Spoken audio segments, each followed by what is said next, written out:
I'm Erin Lawler Patterson, the goodness chick. I'm an addictions counselor, motivational speaker, author, and parent coach. Join me on the journey of navigating the joys and pitfalls of life, addressing parenting, giving back, mental health, addiction, and relationships. If it takes a village, then join me as one of those villagers. Villagers wanted. What does your quality of life look like? On a scale of 1 to 10, how would you say you are rocking out life? Here's a question. Is life for you kind of like clocking in and out of work? You put your time card in, you take your time card out, you're just doing your thing, and it's kind of routine. And are you living, here's the question, with purpose, with intent, and do you have a quality level of life? Kick that around for a second or two. And here's the big one to think about that goes absolutely hand in hand with that. Do you wait for life to come to you, or do you go after life? Okay. Seems like a pretty intense question. I absolutely put this sucker together with like surfing. Okay. I'm going to use this analogy. A number of years ago, I was out, I was out surfing. It wasn't a really big day. But a guy paddled up next to me and he said, what's up? How are you doing?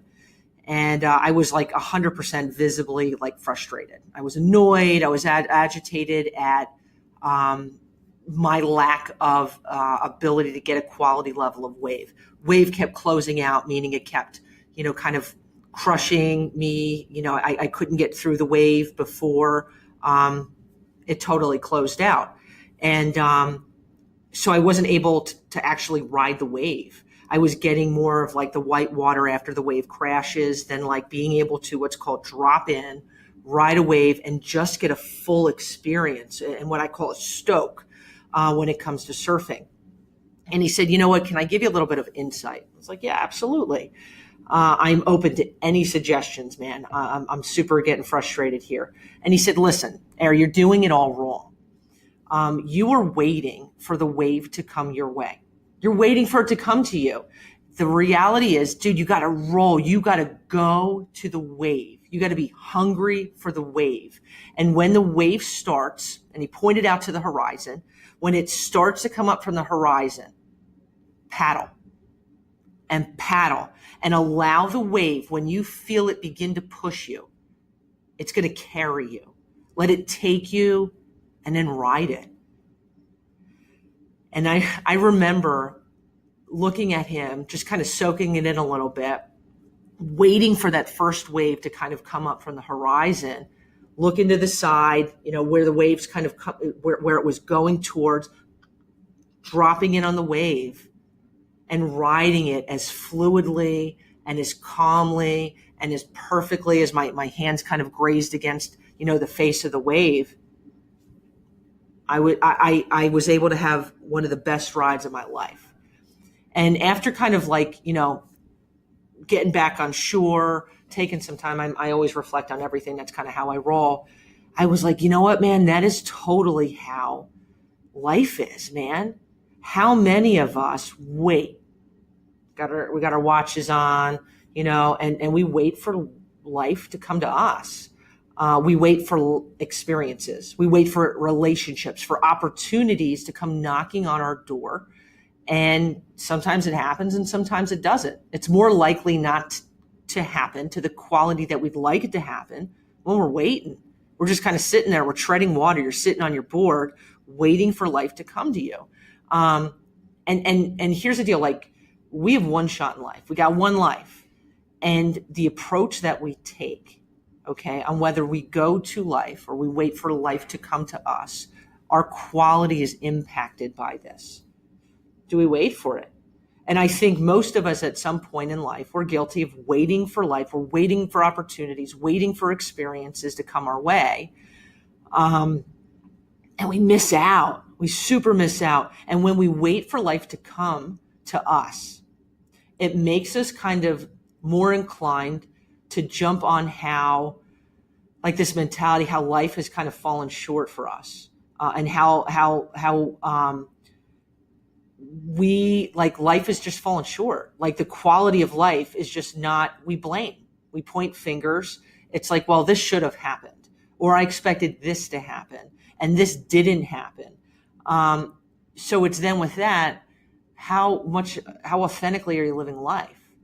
When we kind of whip out the blame card, the shifting of our fingers to say, like, this is really why things aren't working the way they should be, when it comes down to it most of the time, it's how are we living life? How authentically, how intently, and with how much determination and passion. I think a whole lot of us at times, like, man, all of us at sometimes, we lack passion for how are we living life.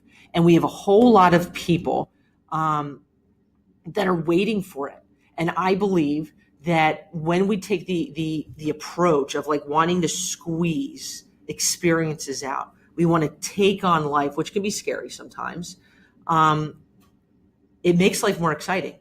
It makes life richer. And when we wait for it to come to us, it's kind of like sitting there waiting for that wave. You have more time to think. You have more time to get anxious. Oh my gosh, what if this doesn't go right? Oh my gosh, I'm super stressed out. And then it's like, well, we point fingers.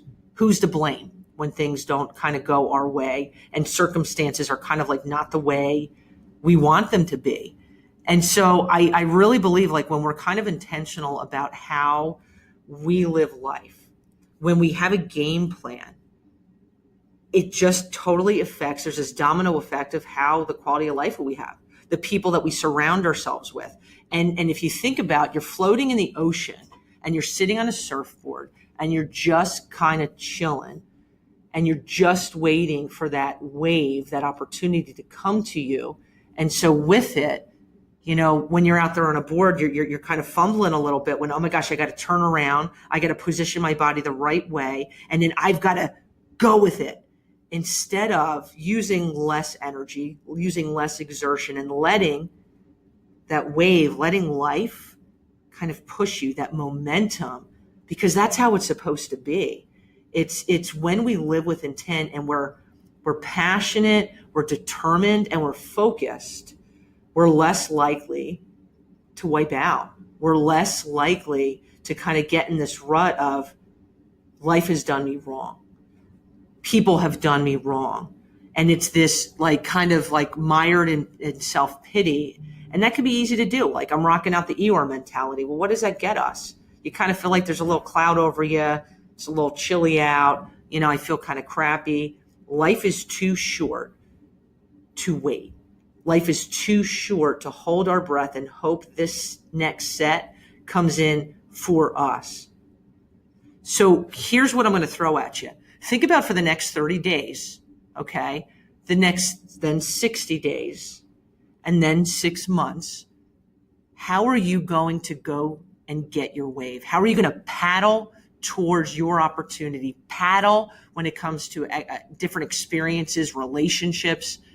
How are you going to go at life? Because if you're not going at life and you're waiting for life to come to you, you got to readjust your sails, okay? It's readjusting that surfboard where you are facing away from the shore instead of facing the shore, and you're going towards opportunity. You are going towards a higher quality of life.